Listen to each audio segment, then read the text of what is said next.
Welcome to my YouTube channel.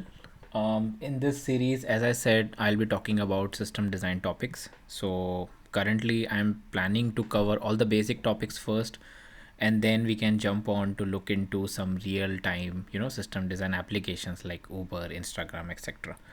So in the last video, we covered Bloom filters. Today, our topic is going to be about. Let me write it down. It's going to be LB. LB stands for load balancers.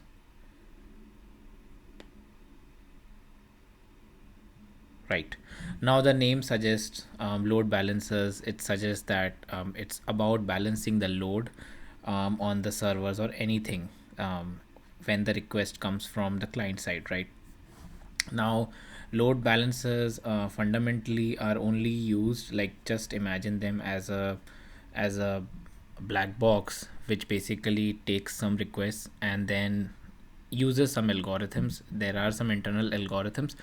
I'm going to cover the algorithms in the next video, but for today let's keep it simple. So they take in they run some algorithms, and then based on the algorithms that they decide where the request should go, like to which server, right? Now load balancers can be used in many variety of places, but I can think of three major applications or three major places. First being, let's make it as the heading applications, right? Where all can it be used? Let me drag it down. Okay, the first one will be between user and our service, right? Imagine we have a user service, right? And people connect using web or mobile to our service. Sorry. So we can place a load balancer in between, so it will look something like this. Let's say we have a mobile, and then we have a web, like, I'm just making it as a laptop.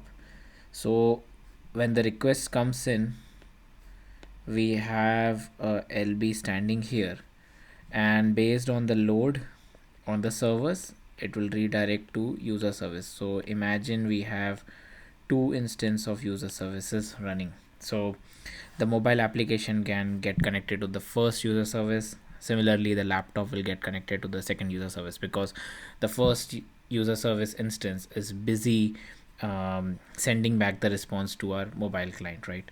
So this is one application that I can think of.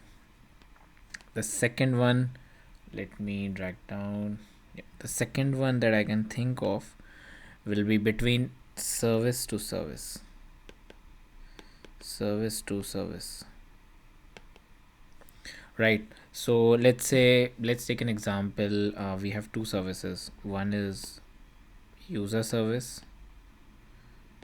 I'm just writing it as this. So user service 1, and similarly I have user service 2. Right now I have a load balancer,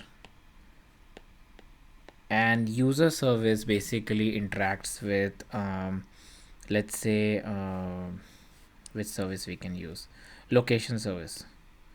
Let's say it interacts with location service 1 and location service 2. So location service main responsibility is to provide the location where the user is, or maybe location service provides us the location about the nearby restaurants or nearby shops, anything like that. So when we have a lot of requests, a lot of you can say API calls getting from user services, so client is sending requests to user service, right? Now user service, when the information which user service has to send to client depends on the location service. So that's when this comes into play. If we only had one location service, imagine we have 100 instances of user service and we have one instance of location service. It would basically be a lot of load, and our server can go down because of the load, right? So having a load balancer in between service to service makes sense. So this would be the second application of load balancer that I can think. And then the third one, this is a very interesting one. It could be service 2 dB. Now we know all our applications, majorly all our applications make use of databases, right? So let's say we had user service, and user service had two instances for now, and user service basically writes or reads data from databases. So it makes sense to have multiple copies of dbs. Maybe we can use you know a master slave kind of architecture of a database, or any architecture. We are not going into detail, but just imagine we have more than one database instances as well, in order to scale our application. So it makes sense to have a load balancer between user service interaction and the db interactions, so that the load is balanced on our databases. So these are the three applications which I can think of for the load balancers. Right now, moving forward, after doing the applications, I would look into the benefits of load balancers. Like, the questions arises, why do we use load balancers, right? There are two major things I can think of. One would be to balance load, right? So imagine if you only had one instance of user service, right? It doesn't make sense to send all the requests to that instance, because then our latency will increase, right? Let's say in general, if one request takes 100 milliseconds, if I shoot thousands of requests per second, the 1001th request, the latency to resolve that request is going to be much higher, because already I have 1000 requests in my queue. So it totally makes sense to balance the load. Second would be avoid server downtime.